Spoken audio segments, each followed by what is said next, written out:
come have fun with us and don't forget to subscribe. What's up everybody, I'm Rick. And I'm Anna. And welcome to a review of the 1936 movie, The Great Ziegfeld. Now for those of you who don't know, this is our bucket list channel. A channel in which we try to realize the goals and dreams that are on our bucket list. Exactly. One of those goals is for us to watch every movie that was nominated for Best Picture at the Academy Award from 1927 to 2028. As of now, Anna, we have watched 77 movies, the latest of which is The Great Ziegfeld. Released on September 4th, 1936, this MGM film is about the ups and downs of the life of Florenz Ziegfeld Jr. and serves as a fictionalized tribute to Ziegfeld Jr. and a cinematic adaptation of Broadway's Ziegfeld Follies. So now I want to start there. One word on that synopsis. Fictionalized. I mean, it is based on true events and real people, but it is a fictionalized retelling of his life.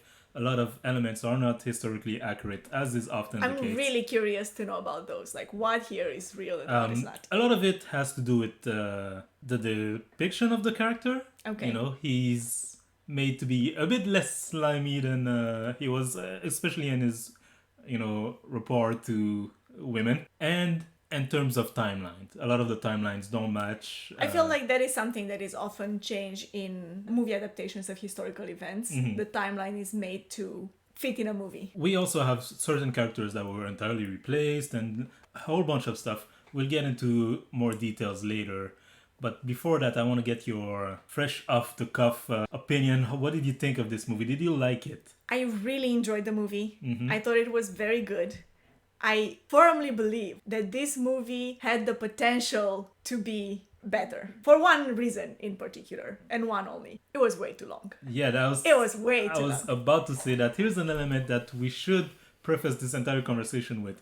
This movie is 3 hours. 3 hours long is too much. It's 3 hours. And consider that in 3 hours, we watched 3 different entire musical pieces of a show that are like 5 to 10 minutes long. This movie does not warrant being 3 hours. Yeah. And sure, the musical pieces made it longer than it needed to be. I feel like we would have gotten the message after the first one, which was, very impressive. But also, even in terms of storytelling, and I understand that a lot of these elements are taken from the life of Ziegfeld, so you have to be careful with what you change and what you don't. But they've already changed a bunch of things, so they could have made those change. We get over the same beats a lot. Yeah. Ziegfeld is at the height of his popularity. Oh, he spent all his money. Oh, now he's at the height of his popularity. Oh, he spent all his... We go through that same routine at least 3 times. 3 times.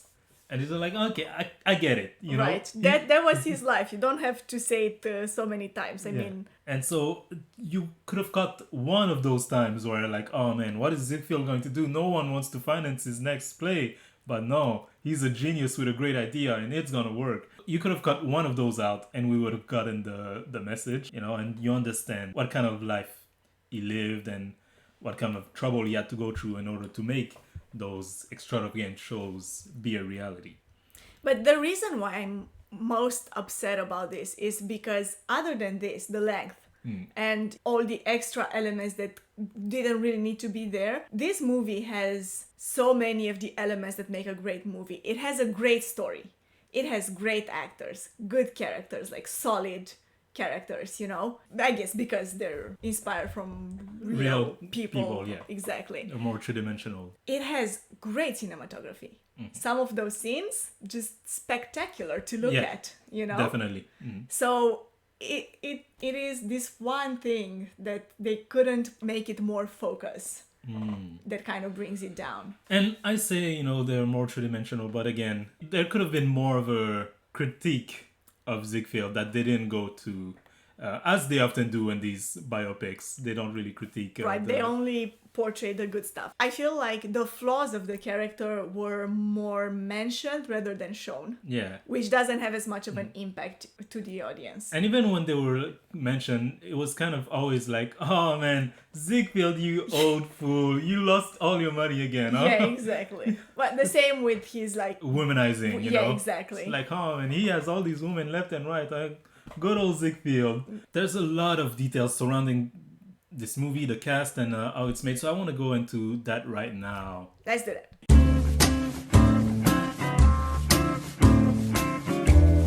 So first of all, Ziegfeld's widow, Billie Burke, wanted to pay Ziegfeld's debt after his death. The debt goes to her without going bankrupt herself.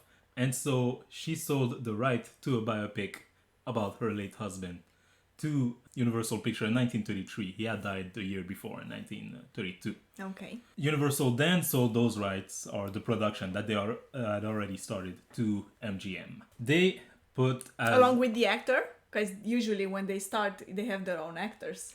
So they had a plan. Part of the plan was changed. I'm gonna elaborate on that in a minute. They had the director Robert Z. Leonard, who directed The Divorcee. Oh, okay.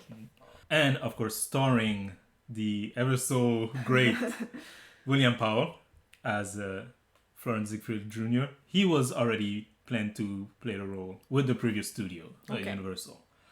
But the role of Billie Burke, who in this movie is played by Myrna Loy, was kind of shuffled around. Myrna Loy, of course, that we saw in The Tin Man and Libel Lady. Same for William Powell. We saw him in The Tin Man and Libel Lady. They paired these two a lot together. Yeah. And in this cases, they also wanted to have that pairing. Yeah. But Billie Burke objected to her role being cast or played by another actress because herself was an actress. And so she just wanted to play herself. But the producers concluded that she wasn't a big enough star at the time. Maybe if it was a couple years later, they would have accepted, because we're going to see Billie Burke, the real one, and a movie that we'll watch for this series, The Wizard of Oz. Oh, okay. I'm excited. Mm-hmm. But all of this shuffling of actors around about who's going to play Billie Burke is also interesting, because they put Myrna Loy here as, the traditional pairing of her and Powell. But even though she received second billing behind Powell, she doesn't actually appear in the movie until 2 hours and 15 minutes in. That's true. She appears so late in the movie, and I kept waiting. Wait, where is she?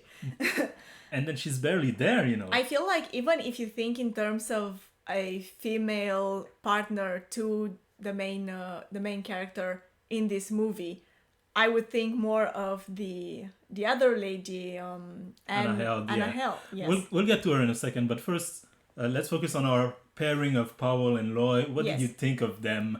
Not necessarily just as a pairing, but both actors. I mean, as before, I think that they work really well together. Mm-hmm.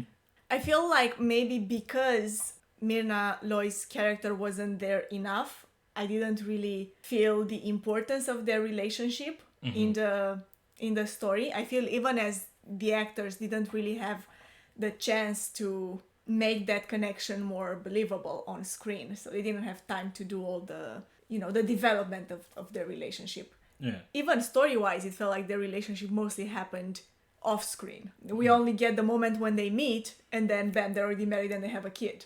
Like we don't get anything in between. So it's not that strong of a connection on screen, if you ask me. Even though the two of them, they work great together, like their dialogue works really well, I feel. But individually, even then, I think Loy is not giving that much to work with. She's, again, there in the last third of the movie. Even less, maybe. Even less, because she's not there in most of the scenes. Yeah. And all of the time that she's there, there's not really that much depth to the character. She's just kind of the wife now, Exactly. Yeah, like her character isn't that much developed. Meanwhile, Powell is developed through the whole movie. I think he should be. The whole movie is about him. He's the main character. But I do feel like I liked his performances more in previous movies we saw him in. The Tin Man and Libel Lady. I don't know what it was about. Here the character is more developed than in those movies, but I like the witted performance of Powell more, and Tin Man especially. I feel like in a movie that attempts to tell the life story of an actual person, with all the complexities of the real life, it's difficult to capture that and reduce it to something that can be translated on screen. All in all, though, they were both good. Neither of them were bad. But like you said, maybe second billing should have went to Louise Rayner, who plays Anna Held in the movie. She is the first love interest for the first half of the movie, most of the movie actually. Even. And I feel like the Academy agrees with you, because she was awarded the Academy Award for Best Actress for this role. I mean, yeah, I feel like she is the female counterpart to our main character here.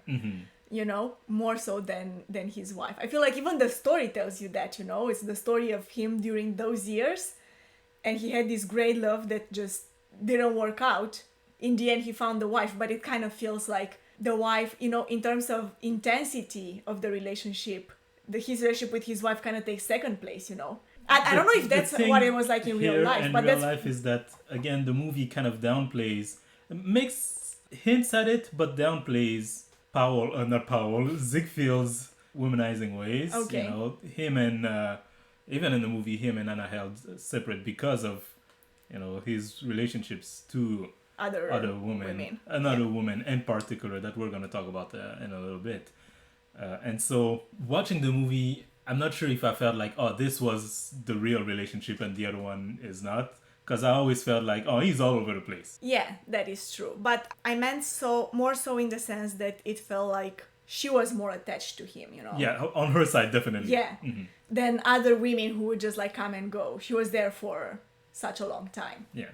We also have Frank Morgan as Billings, who we saw in Naughty Marietta. He's kind of a comedic relief a lot of the times in this movie. I thought it was enjoyable to watch. I thought so too. It's not there that often. And rounding up our cast, or the cast that we're going to talk about today, we have Virginia Bruce as Audrey Dane, who has an uncredited role in The Love Parade.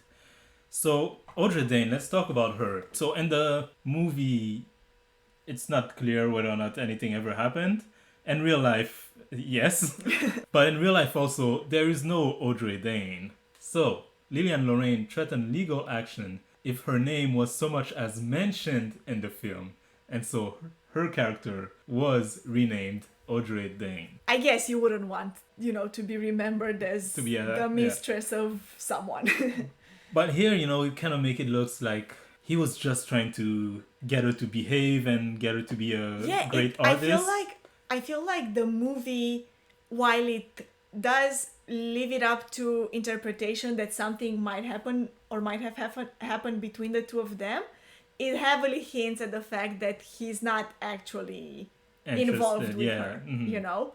That more like she's kind of pushy, and maybe sure he's giving her some attentions like in forms of jewelry and other stuff. But I feel even as I was watching it, I was thinking, oh, for sure, this was not how the story went between platonic them. Relationship between the two of them. I thought she was interesting in the role of Virginia Bruce, like the way she presented herself as kind of unlikable. I understand Lauren not wanting to be attached to the character. Yeah. Because if my name was attached to the way that character was portrayed, like people would crucify you. Yeah, exactly. And especially if she still had any kind of active career at the time, of course she wouldn't want to, you know, be seen like that. Yeah, but the role was well played. Another interesting element, so we talk about Billy Burke wanted to play her own role, like herself in the movie. Many of the performers of the theatrical version of the Ziegfeld Follies were cast in the film as themselves. So those who were in the Follies, you know, were actually in a lot of the people were cast as themselves in the movie. Okay. Including Fanny Bryce and Harriet Hector. Fanny Bryce is the girl from the burlesque, you know, when he goes to see... yes. Yeah, and so she plays herself in the movie. Yeah, I feel like it adds another level of like realism to the movie, if you know that. The fact that the movie was made so close to like the time of the real events also makes it easier, you know. Yeah, it makes it possible for the people to do that. Because he had died in 32 and this movie is in 36. So in terms of like reception, this was one of the biggest success in film of the 1930s. And for a long time, it was the pride of MGM and known as the greatest musical biography to be made in Hollywood. And at the time, he also received 7 Academy Award nominations. Oh, wow. Yes. 7 nominations. Okay, let's hear that. And won 3 of them. So, Outstanding Picture, Best Picture, it won. This is our winner this year. Yes. Best Director for Robert Z. Leonard didn't win. Best Actress, Louise Rayner won. Oh. Best Original Story, William Anthony McGuire. Best Art Direction for Cedric Gibbons Eddie Imazu and Edwin B. Willis, Best Film Editing for William S. Gray, and Best Dance Direction for Seymour Felix, which it won. I have to say, first of all, Best Actress, I really see it Yeah? winning. Yes, I think that she did such a great job. We didn't talk about it much when we talked about the actress earlier, yeah. but I feel like her performance was just, it kind of stole the show, you know? Like in the scenes where she was there, it does feel like she had an overpowering It's all about presence. her, yeah. Yeah. Even with Powell there, who usually Who takes usually takes up all this, like the whole screen. Yeah, but you're she looking at managed him, to, but no. yeah, she managed to like make her presence felt in a really like good way. Yeah, definitely. So, at the time, and for a long time, this was, seen as a great movie, a great example of Hollywood greatness. And even the critics loved it, the public went to see it. But, although the movie is now praised for its lavish production and as a symbol of the glamour and excess of the golden age of Hollywood, speaking of glamour and excess of the golden age of Hollywood, that first song that they do during the Follies, the one with the pivoting... The rotating scene. Yeah. The set alone was reported to have cost $220,000 at the time, which, My goodness. in today's currency with the inflation, would be more than $4 million. What? What? And That's as we were watching it, insane. we were thinking like, oh, wow, this is crazy. Yeah. And it keeps going. Yeah. But as I was watching it, I thought, and I think I even said that when we were watching it, it does feel like this movie just wants to throw like glamour and like, excessive sets at you. Like, hey, look what we can do. Yeah. Look at all this sparkle. So yeah, as I was saying, the movie now is, seen as a perfect example of a golden age cinema glamour and excess. But in terms of critical reception, it's a bit less appreciated. So if we look, for example, at the Rotten Tomato consensus, it reads, this biopic is undeniably stylish, but loses points for excessive length, over-reliance on cliches, and historical inaccuracies. And that represents a lot of what I've read online about what people think of this movie today, is that it is too long, it's not accurate. That's also and what we said. It's too much, yeah. Yeah, that's also what we said right now, or in the beginning of this review. It is completely true. I completely agree. And I feel like, of course, we understand alteration to like historical events as long as it serves a purpose in the movie, Like, okay, we can't tell all of this story, so we kind of compress it. So we kind of like alter timelines, but in the end we tell the same story. But I feel like people are more critic of events being altered to the point where like, oh, we just altered them to make it more likable when you are trying to tell a historical like But event. also because, if you're going to change stuff, at least change it so that your movie is not 3 hours, like I said at the beginning. Exactly. We don't need to go through all the times Ziegfeld ran out of money. Like the first time we got it, Yeah, or just pick the most important one, and focus on that. And it's also now seen as one of the perfect example of a year in which the Academy got it wrong. Oh. A lot of people say that, for example, Mr. Deeds Goes to Town was a much better movie and should have won rather than this movie. And we'll see where our own ranking falls off. Yeah, we'll see. Speaking of its legacy, MGM made 2 more Ziegfeld films after this. Okay, were they shorter?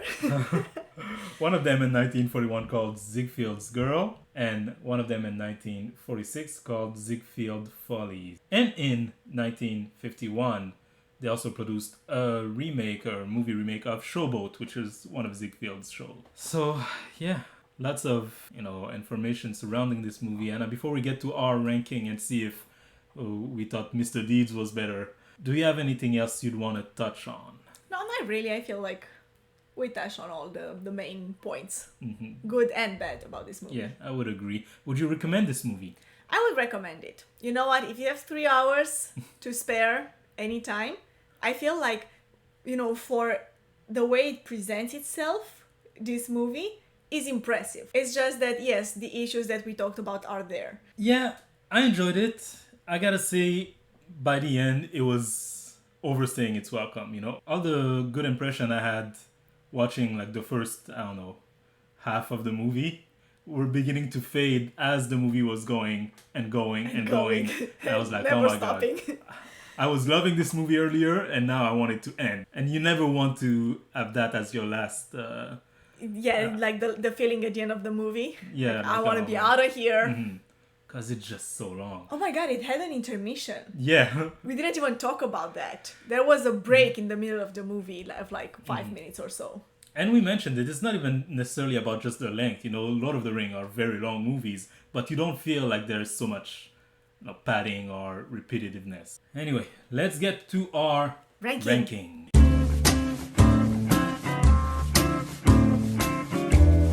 This is it, Anna. This is the last movie to add to our ranking of this year, because every year we rank the movie that are nominated for Best Picture for that year. And this is the end of it. And this is the end of the winner. Let's see where we're going to put it. But first, let's see where our list is at right now. At number 9, we have Anthony Adverse. Number 8, Romeo and Juliet. Number 7, Three Smart Girls. Number 6, Libeled Lady. Number 5, The Story of Louis Pasteur. Number 4, Mr. Deeds Goes to Town. Number 3, A Tale of Two Cities. Number 2, Dodsworth. Number 1, San Francisco. Right away, you know, it kind of feels like a lot of people online thought Mr. Deeds Goes to Town was the best one that year. We're off of that conversation because we've put San Francisco at the top. But like we said last time, number 1 through 4 are all great. Yeah, know? That is true. And so is The Great Ziegfeld also one of the greats. Is it going to top San Francisco or Mr. Deeds? Where would you put it? So if I had to just like smack it somewhere in this list right away without really discussing it much, I would put it at number 6. So below The Story of Louis Pasteur.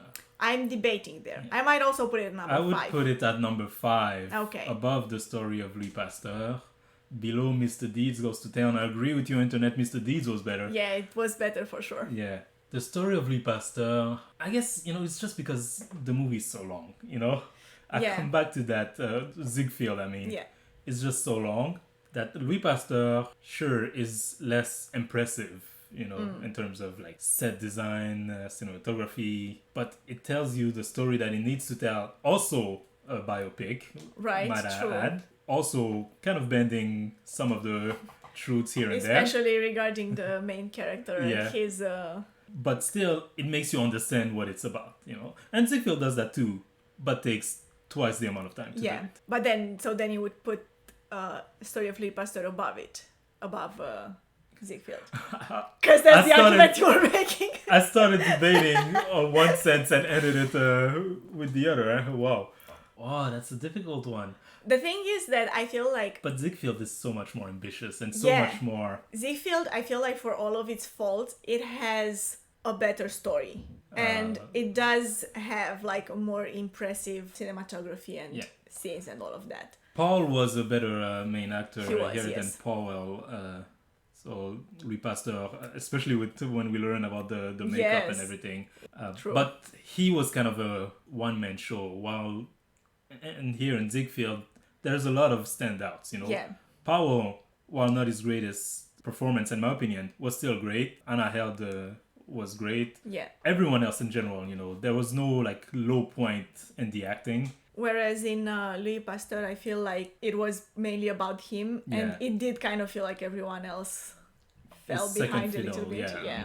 Because we have several scenes in this movie where Ziegfeld is not even there, you know, and you're still paying attention. You're still like... So let's take it like this. Actors-wise, I would give it to Ziegfeld. Cinematography is Ziegfeld. Story-wise... Ziegfeld probably. Mm-hmm. It does have this one. It's just so long that by the end you're like, stop this movie already. Yeah, exactly. But no, it's a better movie. And here's the thing. That's what I was saying in the beginning. I do feel like this movie, if done like more focused, storytelling wise, it had the potential to at least be in top 3. But for now, for our current conversation with the movie that we had, I would say it's at number 5 above The Story of Louis Pasteur. So here is our final ranking for the 1936 Academy Award. Of course, there will be a new ranking for the next year, but for now, 1936, number 10, Anthony Adverse, poor Anthony. Number 9, Romeo and Juliet. Number 8, Three Smart Girls. Number 7, Light Bulb Lady. Number 6, The Story of Louis Pasteur. Number 5, The Great Ziegfeld. Number 4, Mr. Deeds Goes to Town. Number 3, A Tale of Two Cities. Number 2, Dodsworth. And number 1, San Francisco. yes, the reigning champion. And so we have San Francisco at number 1. That concludes it for our ranking of the 1936 And what a great year, I have movies. to say. Yeah, that was it for our review of The Great Ziegfeld and also for year 1936. And this is another year Yes. completed. Oh, Yes, this makes it 9 years done. We're far from the goal of 101 year, but we're getting closer and closer. If you we're want- close to 10%. Yeah. If you want to join us on that journey, I invite you to subscribe to this channel, like this video if you did, comment in the comment section below what did you think of The Great Ziegfeld if you've seen it, and if you haven't, would you like to see it after this review? And yeah, have a nice day. Bye bye.